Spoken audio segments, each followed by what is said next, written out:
a partir de estos momentos.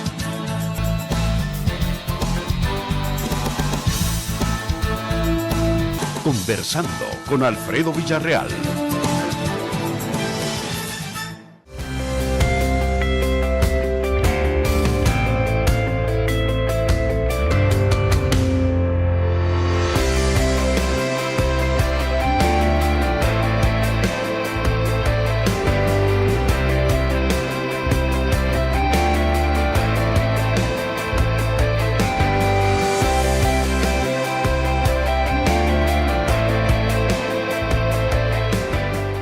Nosotros estamos regresando sus impuestos con este tipo de obras.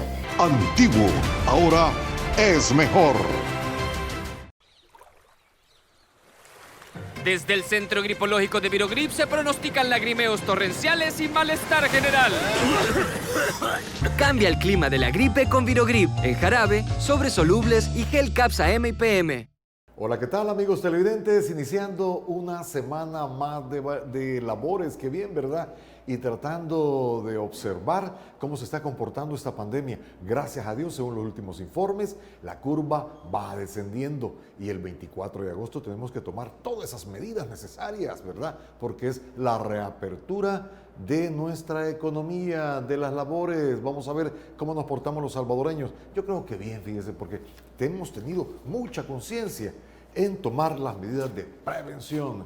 Bienvenidos en este lunes 17 de agosto. A esta hora de la noche vamos a tener una interesante conversación. Definitivamente, cómo está nuestra economía, cómo están los métodos de transparencia, tanto en el gobierno principalmente. Para ello, ya tenemos en nuestros estudios a esta hora de la noche, como lo dije anteriormente, al doctor Roberto Rubio. Él es el director de la Fundación Nacional para el Desarrollo y también el representante de Transparencia Internacional, a quien le damos la más de las cordiales bienvenidas. Doctor, gracias por estar con nosotros. ¿Qué tal? ¿Cómo está? Buenas, Alfredo. Muy bien. Nos costó, ¿verdad? Pero lo trajimos, ¿verdad? En vez de tanto intento. Cuesta salir de casa. Sí, bueno, hay que cuidarse, qué bueno, ¿verdad? No salir de casa, ¿verdad? Si usted no tiene nada que salir, sí. El teletrabajo ayuda. Creo que hay muchas cosas, bueno, la mayoría, por lo menos para ciertos tipos de trabajo, por supuesto, sí. Es a través de teletrabajo, ¿no? Te reúnes, hasta los cumpleaños se celebran ahora. ¿Cómo nos cambió la vida, virtualmente, doctor? ¿Cómo nos cambió la vida? Ajá. Qué cosas. Gracias por estar con nosotros, doctor. Vamos a tener una interesante conversación, amigos televidentes, y como dice, para luego es más tarde, ¿verdad? Vamos a comenzar ya con el doctor porque esta hora se nos va a hacer muy, pero muy corta. Doctor, para comenzar, quisiera que nos diera una radiografía de la situación económica de nuestro país. ¿Cómo la están observando ustedes? Parece que nunca habíamos tenido un endeudamiento tal. ¿Y eso en qué repercute? En el bolsillo del salvadoreño común y corriente, como su servidor, de los que andamos ahí, ¿verdad?, tratando de ganarnos el pan diario. Bueno, son dos cosas en tu pregunta. La primera es un panorama económico. No me cuesta, o mejor dicho, me cuesta hablar de cosas desagradables, pero realmente la economía salvadoreña se encuentra en un momento bastante difícil, por no decir otras palabras más maturas. Y esto no viene solo de la pandemia, ya veníamos desde hace bastante tiempo con una economía bastante débil, que no pasaba, por decir así, casi del 2,5% de crecimiento, lo cual es un crecimiento en términos económicos muy bajo. ¿El más bajo de Centroamérica? Era uno de los más bajos de Centroamérica y además con poca generación de empleo. Si el volumen de empleo que se genera comparado con la cantidad de personas que entran al mercado laboral es que prácticamente entre 40 y 50 mil personas no encuentran empleo al año. ¿Cómo está la tasa entonces de desempleo en nuestro país? Mira, de cada 10 salvadoreños, ¿cuántos no tienen? Mira, es que la tasa de desempleo no mide tanto la situación del empleo, porque recuerda que la pregunta del desempleo es, ¿usted no ha tenido trabajo en los últimos, el último mes? ¿Usted no ha...? ¿Quién te va a decir que no ha tenido, aunque sea personas que andan vendiendo camisetas en la calle? Es decir, no es tanto la cifra de desempleo, que es bastante baja, porque para entrar en esa categoría tú no tienes que tener empleo ni haber trabajado durante meses, ¿no? En otros países sí es importante, ahí son personas que tienen 2, 3 meses, creo que son 3 meses, y que te pueden entonces a ti inscribir, te puedes inscribir como desempleado, ¿verdad? Porque no, realmente tú no trabajas y recibes un seguro de desempleo. Ahí sí son importantes las cifras. Para nosotros las cifras importantes es la precariedad y la informalidad del empleo. Lo que sí es cierto es que nuestro aparato productivo formal absorbe pocos. Lo que absorbe muchos es el sector informal y empleo precario. Empleos que duran, pues son contratos a veces de meses o contratos a destajo, como dicen, ¿no? Entonces, la economía ha sido de bajo crecimiento, poco dinamismo y de generación de pésimas condiciones sociales. Una economía que no te crece y si te crece la población, por decirte así, pues es una economía que tiene efectos sociales importantes. Esa es decir, la sanidad de la microeconomía, de la economía familiar, está mal.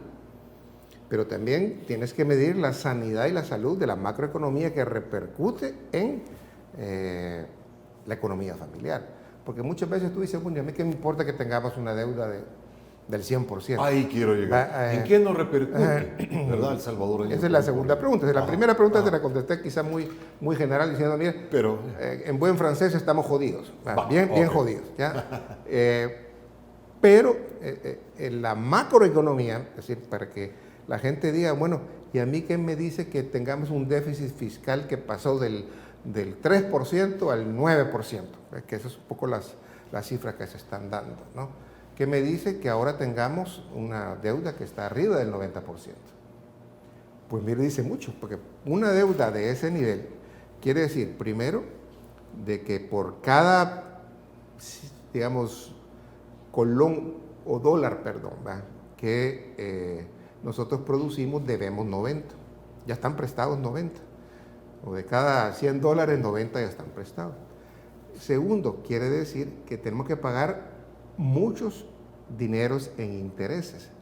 Es decir, dinero que en un presupuesto de 6.000 millones que tenemos, casi 1.000 millones al año se tienen que ir, más de 1.000 millones se tienen que ir al año en pagar intereses.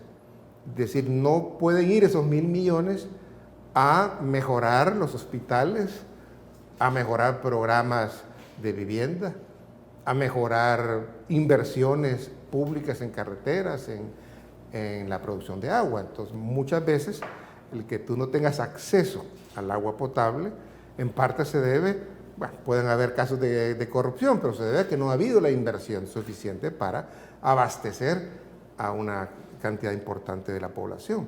Si no hay, digamos, también inversiones en el sistema de salud, pues te van a tener horas esperando en el Seguro Social, te van a tener horas que no te dicen, mire, venga dentro de 10 días, y no vas a tener la medicina a tiempo. Es decir, te repercute en tu vida cotidiana, porque esos dineros se los quitas al presupuesto cuando podían ser invertidos en inversión social, inversión pública, que es lo que, digamos, nosotros tenemos derecho a acceder. Porque esto es un derecho a la salud, un derecho a la vida, a la vivienda y educación. Y al empleo. Y buena parte, por ejemplo, del empleo, buena parte de la salud, etcétera, te lo da la inversión pública. La inversión pública contribuye también a la generación de empleo porque puede ser una locomotora, pero cuando no tiene, digamos, energía, no tiene diésel o no tiene gasolina para mover ese vehículo, digamos, el sector privado también se resiente. ¿En qué repercute? ¿En qué podría repercutir también? A grosso modo, cuando estás muy endeudado, que bueno, posiblemente no puedes seguir pagando, porque tus intereses ya son demasiado altos y no tienes ingresos para seguir pagando esa deuda. ¿Qué pasa cuando tú no pagas una deuda? O embargo, si quiebras, pero te vuelves mala paga. Después ya no te prestan. Entonces, ¿qué pasa? Cuando los gobiernos están en estas situaciones y que dicen, miren, yo no puedo pagar, me declaro en impago, lo hacen en momentos difíciles. Y en momentos difíciles cuando más necesitas que te presten. Entonces, o no te prestan o te van a prestar con unos intereses, digamos, caninos. Por lo tanto, cuando se cae en esa situación y que el gobierno ya no tiene dinero para pagar, digamos, hay un efecto sobre el sector privado muy grande. Se dice que el otro año no vamos a poder pagar la deuda que tenemos, son $1.000 millones.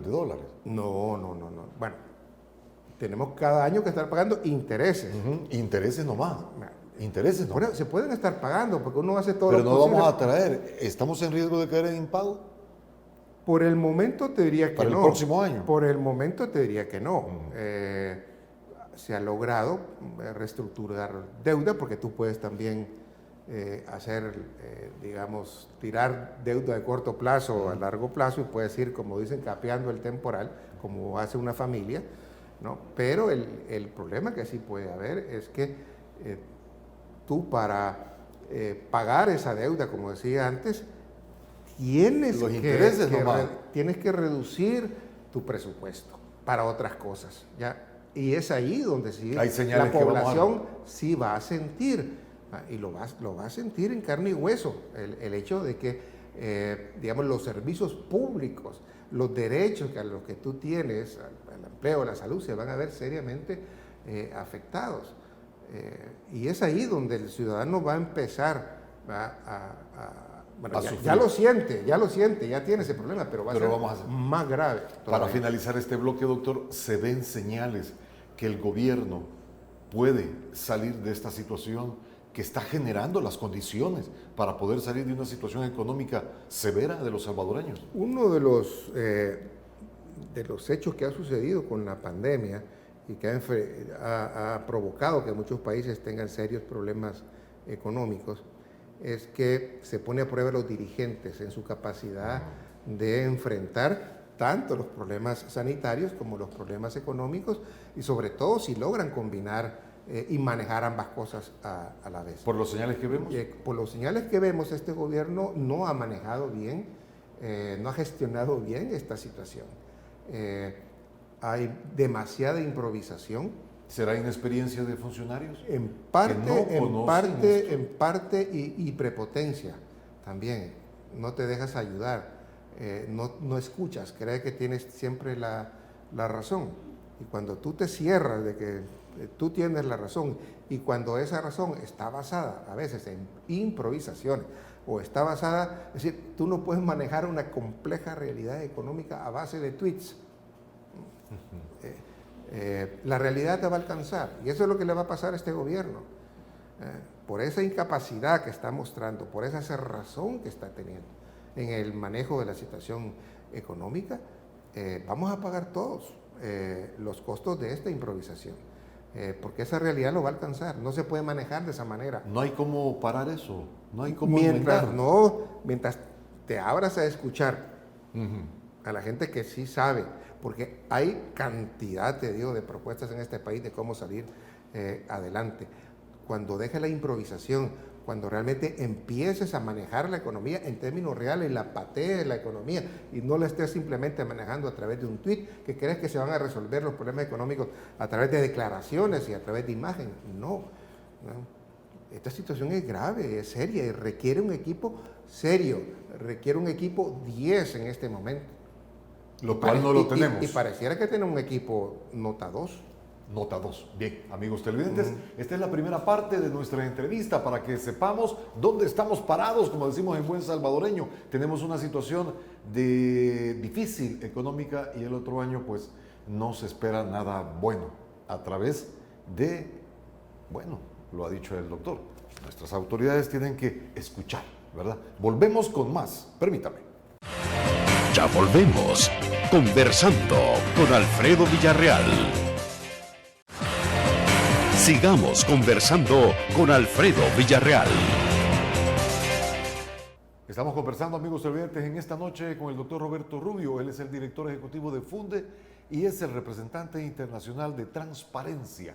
Doctor, estábamos hablando referente a esta situación económica y quería consultarle, ustedes como Transparencia tienen que haber visto esta situación que está pasando en el actual gobierno a un año, ¿verdad? Que tenemos esta situación. Vamos a ver, producción, vamos a poner como ejemplo esta situación de que están viviendo los funcionarios, que se está acusando a los funcionarios, se están señalando a los funcionarios de gobierno. Este es nada más un ejemplo que vamos a poner en pantalla de lo último que se ha sabido. A ver si producción nos puede poner para tener un más amplio panorama que nos va a explicar el doctor a través de Transparencia. Osiris Luna usó 8.5 millones de fondos de tiendas penitenciarias sin justificación. Pero también, doctor, a través de la pandemia hay versiones que han hecho negocios con las mascarillas, con el traje, las batas, por decir, médico, botas, le dieron un contrato de 12 millones de dólares a una empresa española que, bueno, vende carros, que anda vendiendo cosas médicas, ¿verdad? Bueno, una serie de irregularidades, pero lo que quiero llegar, ustedes ya vieron esta situación y mire, y también la Corte de Cuentas declara al ministro de Cultura en rebeldía por no entregar información de gastos para la pandemia ni someterse a auditoría. Este es el común denominador, doctor, dentro del actual gobierno y los funcionarios que en redes sociales no son bien calificados. Ustedes, ¿qué conocimiento tienen de esto? ¿Cómo ven esta situación, doctor? Bueno, Funde, además de hacer análisis en la parte macroeconómica, tiene también trabajos en materia de prevención de violencia, tiene trabajo también en lo que es desarrollo territorial. Pero una de las áreas que ya viene de 2006 desarrollándose es el área justamente de transparencia y anticorrupción. Por lo tanto, le seguimos el pulso, digamos, a esta temática que ha ido cobrando cada vez más importancia. Y efectivamente, bueno, nos ha valido pedradas, misiles que nos han aventado difamatorios, porque este es un terreno sensible, ¿no? Sensible, y a los que estamos justamente... Hay mucha plata de por medio, ¿no le parece? Los que estamos monitoreando y que al mismo tiempo, al detectar algo, tú tienes la obligación de sospechar primero y de denunciar después, cuando esa sospecha se hace real, pues obviamente estamos en el blanco de los corruptos. Pero es nuestra misión como Transparencia Internacional el tomar el pulso, digamos, a esta dimensión del desarrollo del país. Te diría que lo hemos visto en los gobiernos de Arena y lo hemos criticado en los gobiernos de Arena, lo criticamos en el gobierno del Frente, que también nos ha valido difamación en ese momento, especialmente cuando fue el gobierno de Funes. Ahora te diría que comparado a lo anterior, en pocos meses, es que en pocos meses, lo que supimos en el gobierno de Saca, los hechos de corrupción que se sacaron en el gobierno de Saca vinieron años después de haber asumido. Algo parecido sucedió con Funes, pero es que aquí no llevábamos ni un par de meses cuando ya se empezaron a dar señales que para nosotros empezaron a ser preocupantes. Es decir, en lo que se hizo con respecto a, por ejemplo, a las partidas presupuestarias del 2020 con respecto a inflar los gastos discrecionales al interior del Ministerio de Seguridad y de Defensa, que subieron exorbitantemente. Nosotros nos llamó la atención. Lo mismo los gastos de la OIE, que aparentemente... El organismo de inteligencia del Estado. Habían bajado, ¿no? Pero los fondos discrecionales de estos ministerios, que supuestamente por razones de seguridad no tienen cierta protección y son idóneos para manejos discrecionales, empezamos a sospechar de que las promesas de que se iba a transparentar el presupuesto del organismo de inteligencia del Estado, sin dar detalles, por supuesto. Nosotros pedimos que se revelara el salario, por ejemplo, del director de la OIE. y se revelara su currículum. Eso no atentaba contra la seguridad del Estado. Se nos ha negado. Entonces dijimos, bueno, aquí empieza a haber señales de resistencia. Vino la ola del ¿quién pagó el viaje de Osiris Luna? Que por cierto hoy vuelve otra vez a la palestra. A la palestra. Y que se negaron a dar una información que tenía que haberse dado, si no, no se estaba poniendo también en riesgo la seguridad del país por revelar quién había pagado el viaje, los motivos de ese viaje. Te hizo todo oculto. Entonces empezamos a detectar ya antes de la pandemia señales que eran preocupantes. Es así como entramos en 4 meses de la pandemia, que ahora ya son prácticamente, ¿qué? 5 o 6 meses. Prácticamente cada semana nos desayunamos con un posible hecho de corrupción. Y que estos no son hechos como lo sacan los troles, que de repente te dicen, no, mires que Roberto Rubio recibió sobresueldo y que es lavador, ¿no? Sino que son medios serios, con nombre y apellido, ¿no? Que se adjudica responsabilidad y rostro. Claro, porque si tú vienes y sacas una información que no está documentada, te pueden realmente acusar de difamación. Eso también quiero llegar. La fortaleza de la acusación, de la presunción. Claro, entonces los medios serios se tienen a tener documentos que te puedan decir, mire, que usted me dijo que, no, mire, pero es que aquí está, entonces explíqueme usted esta compra, ¿por qué esta compra se la hizo, ¿no?, a un precio mayor 2 veces que la que tiene en el mercado? ¿Por qué esta compra se la hizo a un funcionario público, donde está prohibido, digamos, hacer eso? Y es una violación a la ley de ética. ¿Por qué usted hizo esta compra a este familiar? ¿Por qué hizo esta compra a una empresa que es de su familia? ¿No? ¿Por qué hizo esta compra afuera cuando la pudo haber comprado aquí adentro? Esos documentos le permiten a los medios de comunicación hacer esas preguntas. Y cuando tú vienes y has manejado, con el caso de agricultura que estamos viendo, que entiendo, según noticias, son ya decenas de millones de dólares que han manejado solo en Fopromide, en este fondo de emergencia, son 80 millones que fueron para el Ministerio de Agricultura y no sé cuántos han ido de parte del presupuesto. Y cuando tú te niegas a rendir cuentas de esos millones, cuando te resistes, a pesar de que hay instituciones que se lo están pidiendo, como la Asamblea, como la Corte de Cuentas, y tú reiteradamente no lo haces, ¿qué quieres que hagamos los ciudadanos? ¿Cuál es lo lógico? Es que, mire, por lo menos sospechar que hay algo. Y tenemos derecho a pedir cuentas. Por eso, vamos a ese concepto, tenemos derecho a pedir cuentas. Tenemos derecho, exactamente. ¿Por qué? Que es nuestro dinero. Eso. Porque es nuestro dinero, pues mire, hay gente que dice, no, si no es mi dinero, porque yo no pago impuestos, yo estoy en el sector informal. Sí, pero cada vez que usted compra un producto, allá hay un IVA. Ese IVA lo paga usted. Si no tuviéramos IVA, la cosa fuera más barata y usted pagara menos. Pero ese dinero que le quitan a usted en el IVA, ese dinero que le quitan obviamente al que anda en un vehículo por impuestos a la gasolina. Y ya no se diga pues a los que tienen trabajos formales que sí le quitan su declaración de renta, o a las empresas que le quitan, digamos, sus impuestos. Pues tenemos derecho, ese dinero no es de ellos. Y cuando algo no es tuyo, tú le tienes que rendir cuentas al dueño de ese dinero. Y el dueño de ese dinero es la población que paga esos impuestos. Pero ¿por qué no se rinden cuentas entonces? Bueno, ¿Qué se percibe? Esa es la pregunta, Alfredo. ¿Y por qué se resisten? ¿Por qué tanto oscurantismo? ¿Por qué tanto secretismo? ¿Cuál es la respuesta que te dan los funcionarios? Como la que vimos en el caso del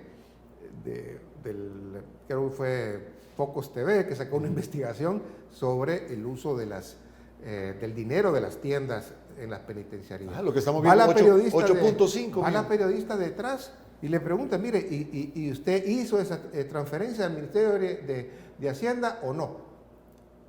¿Qué es lo que tenía que haber hecho por ley? ¿Y qué es lo que tenía que decir? Por lógica, pues no la hice, o sí la hice, pero simplemente sales corriendo, ¿verdad? Subiendo las escaleras, la periodista persiguiéndolo, para ver si tenía alguna respuesta. Dice, no, yo he cumplido. Sí, pero si ha cumplido, entonces dígame cómo ha cumplido, ¿no? Cuando tú le preguntas a un funcionario que si tiene doble plaza, vaya al portal, o cuando les preguntas justamente sobre las compras, vaya al portal, y tú vas al portal de transparencia y no existe. Bueno, entonces hay evidentes señales de que estás ocultando algo. Entonces tenemos derecho a sospechar, tenemos derecho a preguntar si es tu dinero. Y lo peor todavía, que esto se haga en un momento crítico donde está en juego la vida y la salud de las personas. Y que ese dinero, que no se está yendo a salvar vidas, se esté yendo a engordar vidas. Pero eso ¿han observado ustedes alguna complacencia de parte del presidente Bukele, que dijo que iba a procesar a todo corrupto? Contésteme, doctor, cuando volvamos. Vamos al siguiente espacio, amigos televidentes. Ya volvemos, estamos conversando con el doctor Roberto Rubio. Interesante. Ya volvemos, conversando con Alfredo Villarreal. Sigamos conversando con Alfredo Villarreal. Lo que estábamos preguntándole, doctor, ¿usted ve algún tipo de complacencia porque realmente no se pronuncia el presidente referente a estas situaciones? A los hechos me remito porque es la misma respuesta que da el presidente, ¿no? Que investiguen las instituciones, que ahí están los portales, ¿no? El hecho es que tú no has visto una señal del presidente, una tan sola, de que diga, mire, pues aparto a este señor, cuando hay muchas evidencias de que es factible, muy Lo factible. hizo con Coque Aguilar, ¿no? Ojo, pero esa señal que pasó, primero dijo que lo había despedido, pero después dijo que no, que lo había suspendido. O sea, que no lo ha renunciado. O sea, entiendo que está suspendido de sus funciones. Después el ministro sale el viceministro de Hacienda involucrado también en estas compras de mascarillas, pues lo que se hace es subirlo, ¿no? a ministro. Entonces, más bien es una señal al revés. Yo no he visto hasta ahora que un presidente debería actuar aunque sea ante una sospecha. Mira, en los embajadores, me recuerdo, de Canadá ponían, que tuve la oportunidad de tener actividad pública con dos embajadores, la embajadora anterior, Maris, y el anterior, que ellos contaban una anécdota de que una ministra, ¿no?, por haber comprado un jugo de naranja con la tarjeta de su ministerio, y creo que fue otro producto, la hicieron renunciar, ¿no? O sea, por haber utilizado su tarjeta institucional, que es para uso nada más de cosas del ministerio, lo ocupó para cosas personales. Le valió la renuncia. Eso lo dijeron públicamente estos embajadores en eventos que teníamos en la Semana de la Transparencia cada fin de año. Y así en otros países. ¿Por qué no lo hacemos aquí? ¿Hay algo? Bueno, mire, aquí hay varias cosas. Hay una cultura muy amplia, cada vez menor, de tolerancia hacia la corrupción.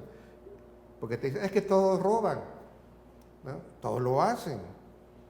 Sí, pero eso no quiere decir... Ya lo vemos natural. Que como es natural, entonces yo no hago nada. No es natural. Y el hecho que le vean realizado los anteriores, justamente lo que tiene que provocar es que este no lo haga y hacer que este no lo haga. No decir, como fue igual, pues yo sigo igual. Entonces, poquito. Hay que le sigan robando y tranquilo, ¿no? Hay que siga sin agua, sin medicinas, no se preocupe, ¿ya? Apague la luz, ¿no? Váyase tranquilo, y que le sigan robando.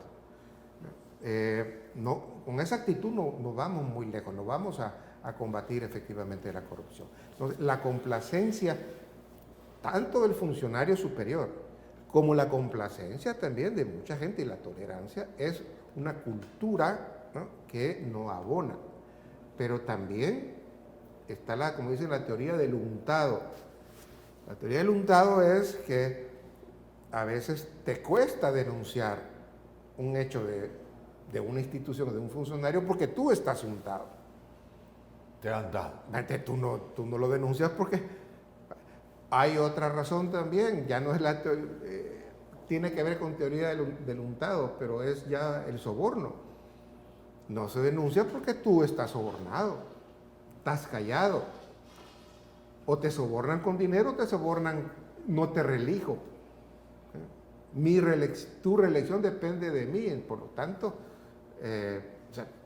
muchas instituciones públicas encargadas de la Contraloría institucional están sometidas a esas prácticas, a esa cultura, ¿no? Y por eso es que tenemos muchas dificultades. Ahora, yo no quiero ser tan pesimista, porque ha habido avances. El avance que tuvimos antes, cuando hubo un cambio en la sala de lo constitucional y cuando hubo un cambio de fiscal con Douglas Meléndez, vimos como por primera vez en la historia expresidentes pasaron por el pasillo de la justicia, empresarios que se consideraban intocables como Rice, pues se escapó, pero estaba siendo, buscado. Otrora que se creyó también todopoderoso fiscal, Martínez, también lo vimos en la cárcel. Es decir, hubo un avance, la sección de probidad que empezó a exigir también, auditar la declaración de patrimonio de los funcionarios. O sea, tuvimos un periodo de avance, pero la buena acción produjo una mala reacción. Entonces, vinieron los intentos de neutralizar la sección de probidad, de neutralizar el Instituto de Acceso a la Información, pero que felizmente creo que es una de las instituciones que está haciendo bien su labor, ¿no? Y pues creo que seguimos con instituciones muy débiles, ¿no?, que no están realmente actuando con firmeza y valentía, con independencia para combatir la corrupción. Doctor, ¿y qué se sabe del patrimonio del presidente Bukele? Hubo juicios, se señalaron, ahí están los recortes de periódicos y de versiones periodísticas, que están lo de las lumbreras, los contratos de publicidad en el tiempo del FMLN y otras cosas más.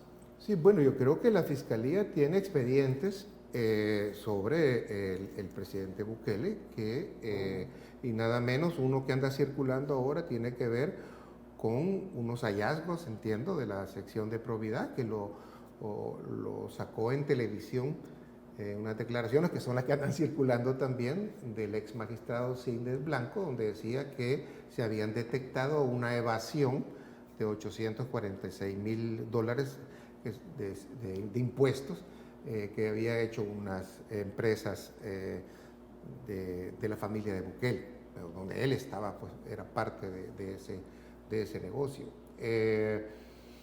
Eso ya lleva su tiempito. Entonces yo creo que ahora que el fiscal está sacando este tema de la evasión, pues si queremos que realmente sea pareja la cancha, debería la Fiscalía también decirnos algo que ha pasado con esas investigaciones. Porque es fácil meterse con el pasado, es fácil meterse con los que ya no tienen el poder, es fácil meterse con aquellos, digamos, que están siendo atacados por el gobierno de turno. Pero donde uno va a creer realmente en la independencia, ¿verdad?, de una institución es si también actúa con el que tiene el poder en este momento, ¿no? Entonces es donde vamos a ver si realmente todas esas investigaciones son ciertas o no, por lo menos que investigue, y si llega a la conclusión de que no hubo nada, pues bueno, pero que se impulsen, no se engaveten estas investigaciones. ¿Y ahora cómo queda la Fiscalía ante toda esta situación? Porque estábamos conversando con panelistas del viernes pasado y la pregunta es, ¿por qué tanta calma, indolencia al ver todas estas situaciones de los funcionarios, de gobierno actualmente y no vemos que se hace nada. Solo la vil denuncia. Yo entiendo que el comprobar un hecho de corrupción, como igual comprobar un hecho de evasión, toma tiempo.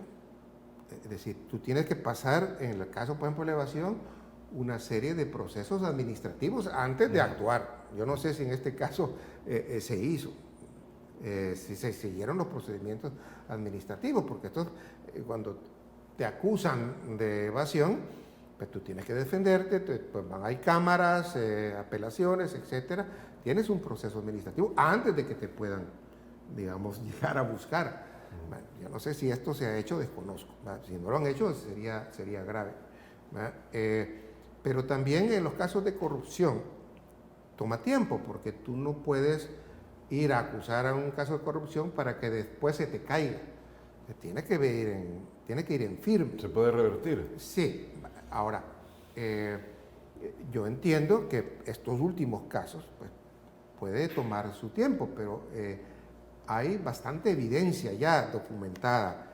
Ya la Fiscalía ha dicho que va a esperar también las resoluciones de la Corte de Cuentas, que necesita información de la Corte de Cuentas.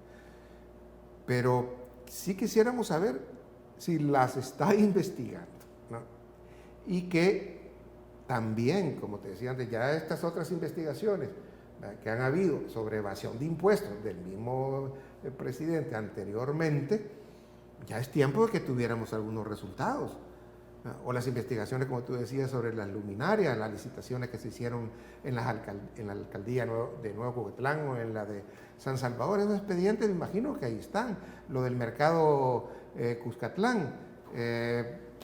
Bueno, son investigaciones que no sabemos qué pasa. Entonces, también los ciudadanos dicen, bueno, ¿y aquí por qué es que solo se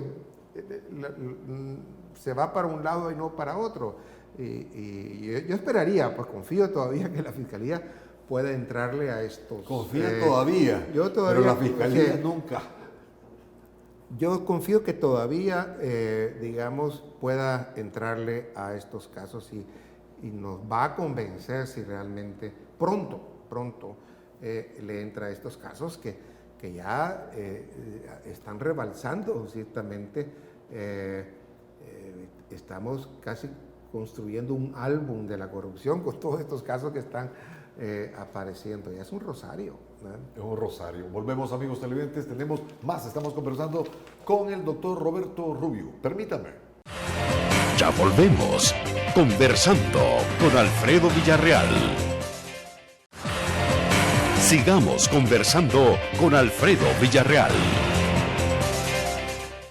Vamos a ver, amigos televidentes, los últimos datos, como dice el doctor Rubio. Hoy nos desayunamos esto. Vamos a ver, producción, vamos a ver lo que usted, amigo televidente, va a observar ahí en su pantalla de televisión para que el doctor Roberto Rubio nos dé su apreciación de lo último acontecido durante este fin de semana. ¿Qué tal parece que nuestro país cada vez alguien dice, me decía un periodista alemán, mira, tu país está en chiquito, pero hacen cosas como que son un país, una gran potencia, una gran inminencia. Vamos a ver, producción, repito, a ver si nos puede poner los casos que habíamos observado anteriormente, también de las capturas de este fin de semana. A ver si las tenemos. Ahí está. La captura del expresidente de Arena, ¿verdad, señor López Davison? Ese es uno y este es el otro de la evasión de impuestos. ¿Se puede evadir en un país 293 millones de dólares en un país como el nuestro? No sé, no es defensa, no es nada, pero mire estos dos casos que se dieron. ¿Qué dice usted, doctor, con estos dos casos? Mira, yo en el caso de las armas, pues no sé qué pasó y no puedo yo hablar si fue correcto o no, qué pruebas tienen. Y con respecto, digamos, a esta última captura, primero lo que hay que decir es que no fueron 293 millones la acusación. Es decir, ahí creo que el presidente o sus, digamos, reproductores de noticias de él se equivocan, porque ahí los 293 millones fueron las ventas registradas, el total de ventas, ¿no?, que se reportaron. La evasión es, entiendo, la acusación es por 5 millones, no 293. Bueno, eso sean 5, 293, es una buena cantidad. Pero lo que voy es, sí, digamos, se han seguido o no se han seguido los procesos administrativos antes de llegar a esa situación. Porque si tú no has seguido esos procedimientos, tú expones la reputación de esa persona. Porque no está todavía juzgado, no hay sentencia ya de todos los organismos o las instancias que dirimen esa situación. Entonces, por eso te decía, sería grave si no se siguieron esos procedimientos y que entonces, ¿qué es lo que sale? Es la foto, ¿no?, de alguien que indudablemente le viene de maravilla al gobierno, ¿no? Así que, además yo preguntaría con respecto a esa captura, porque si hubieron los suficientes elementos como para hacer ese... Oiga, pero si se saltaron los procedimientos, ahí hay fraude. Sí, creo que, no sé si la palabra sería fraude, pero sí se saltaron y han provocado un daño, ¿no?, sin pues haber terminado el proceso. O sea, yo creo que hay palabras que definen, que yo desconozco en términos legales cuáles son las que pueden definir el que tú adelantes un proceso. Así como hay sanciones para el que retrasa un proceso, igual usted para está que lo pueda forzando un adelantar. proceso. No sé, pero por eso que es una de las preguntas que habría que hacer a la Fiscalía. Llama la atención que estos dos señores han sido, bueno, por lo menos los Simán y López Davison han sido personas que contrarias a la política del gobierno. La Fiscalía... ¿Y no le llama la atención a usted que cabal dos personas en esta coyuntura los llevan presos? Totalmente, y esa es la pregunta que creo que muchos se harán, y es por qué a estos sí, a los otros no. Entonces creo que la Fiscalía tendrá que dar una respuesta a esa situación, porque pareciera porque solo está favoreciendo a un lado, ¿no? Mientras muchos, y me incluyo, muchos no veamos a la Fiscalía actuar con contundencia frente a los actuales casos de corrupción y a los pasados actos de corrupción cometidos por funcionarios que están ahora, pues obvio que uno tiene que empezar a pensar de otra manera. Un poquito más.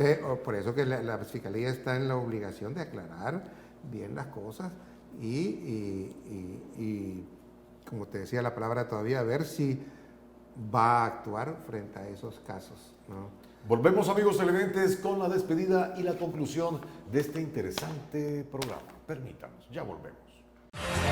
Ya volvemos, conversando con Alfredo Villarreal.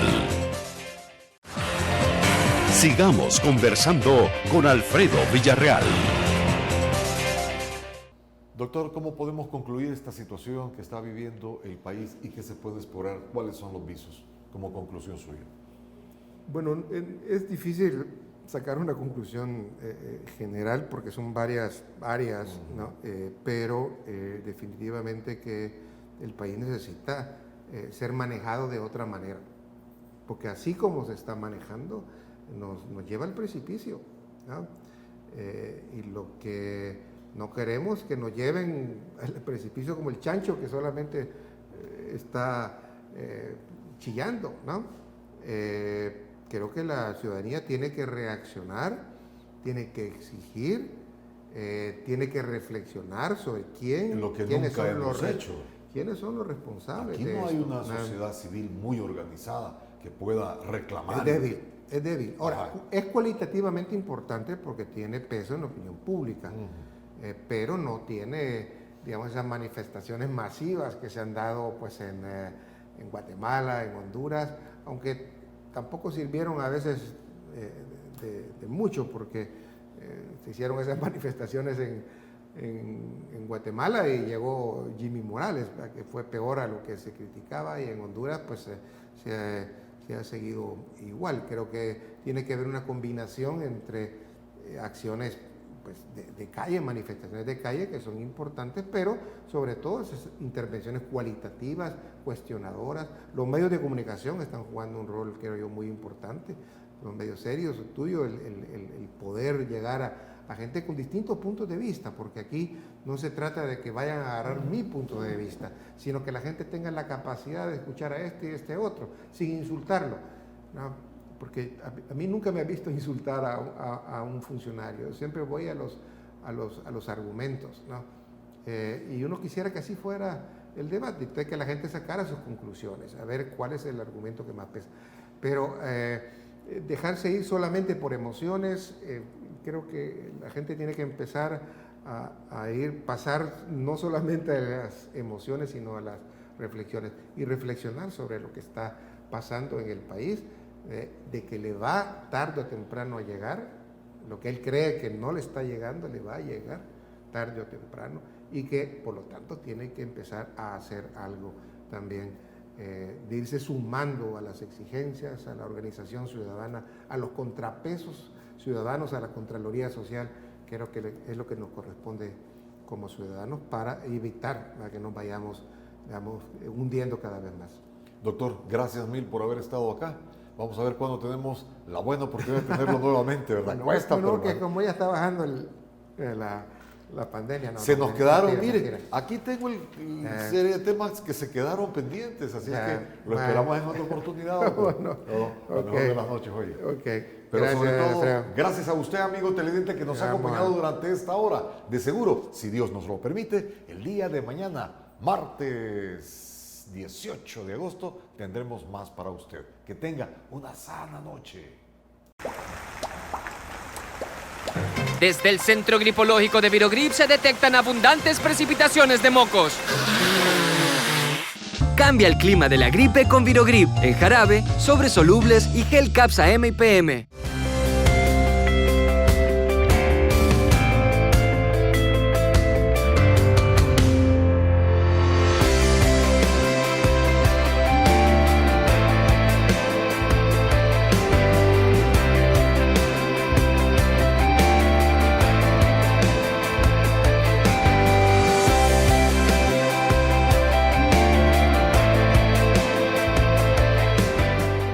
Nosotros estamos regresando sus impuestos con este tipo de obras. Antiguo, ahora es mejor.